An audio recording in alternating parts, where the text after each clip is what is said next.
ખાસવાડી સ્મશાનનું થઈ રહ્યું છે નવીનીકરણ. ખાસવાડી સ્મશાનમાં નવીનીકરણનું કામ ચાલુ હોવાથી જીબી દ્વારા 3 ફેઝ કનેક્શન કાપવામાં આવ્યું છે. 3 ફેઝ કનેક્શન નહીં હોવાથી લાકડા કાપવાનું મશીન બંધ હાલતમાં. સ્ટોક હોવા છતાં પણ લાકડાનું કટિંગ કનેક્શન નહીં હોવાના કારણે ગોચરમાં પડ્યું. છેલ્લા 2 મહિનાથી લાકડાનું કામ બંધ હાલતમાં.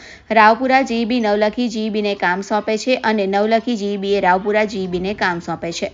પાલિકાના આરોગ્ય ખાતા દ્વારા પણ જીબીને 3 ફેઝ કનેક્શન આપવાની રજૂઆત કરવા છતાં પણ ખાસવાડી સ્મશાનમાં 3 ફેઝ કનેક્શન લાઇન આપવામાં આવી નથી. ખાસવાડી સ્મશાનના સુપરવાઇઝર દ્વારા 3 ફેઝ બોર્ડ પણ લગાવવામાં આવ્યું છે, પરંતુ કનેક્શન નહીં હોવાથી મશીન બંધ હાલતમાં જોવા મળી રહ્યું છે. જીબીને તો અહીંયા એકચ્યુઅલી પેલું તોડવાનું આવ્યું હતું, તો એના માટે લાઇટો કાપવામાં આવ્યું. 3 ફેઝના લાઇટે મતલબ એ કાપ્યા નહીં, મતલબ બીજી જગ્યાએ શિફ્ટ કર્યા હતા. લેકિન એ 3 ફેઝનું જે મીટર હતું, જે લાઇટ હતું, એ લોકો હટાવી દીધું છે. તો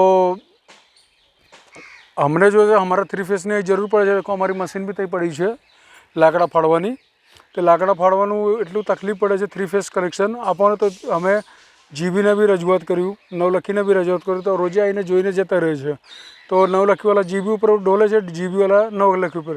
તો આરોગ્ય શાખાને અમે કીધું, તો આરોગ્ય શાખાએ એમના તરફથી રજૂઆત બી કર્યું. તે લોકો ત્યારથી આવે છે અને જોઈને જતા રહે છે. અમારે ખર્ચે અમને જે અમારું ત્યાં બોર્ડ હતું, તો અહીંયા અમે વ્યવસ્થા બી કર્યું, ખાલી એમના કનેક્શન જ આપવાનું છે. આવડે સુધી જીબીએ કનેક્શન આપી છે ને નવલખી એકબીજાના ઉપર ડોલે છે. કેટલા સમયથી આ સુવિધા? લગભગ 1.5-2 મહિના જેવું થઈ ગયું જ્યારથી આ કામ ચાલુ થયું. અહીં મને તો નહીં લાગતું, આજે તો અમે તો કંટાળી ગયા છે, કે અમારા પાસે જગ્યા બી નથી. હવે લાકડા સ્ટોક એટલા બધા થઈ ગયા છે, એના ફાડીને કાપીને જ્યારે વ્યવસ્થિત નહીં મૂકીએ શેડમાં, ત્યારે આ તકલીફ રહેશે. અને અમારી ગાડીઓ તો શું છે, રોજ આવતી હોય.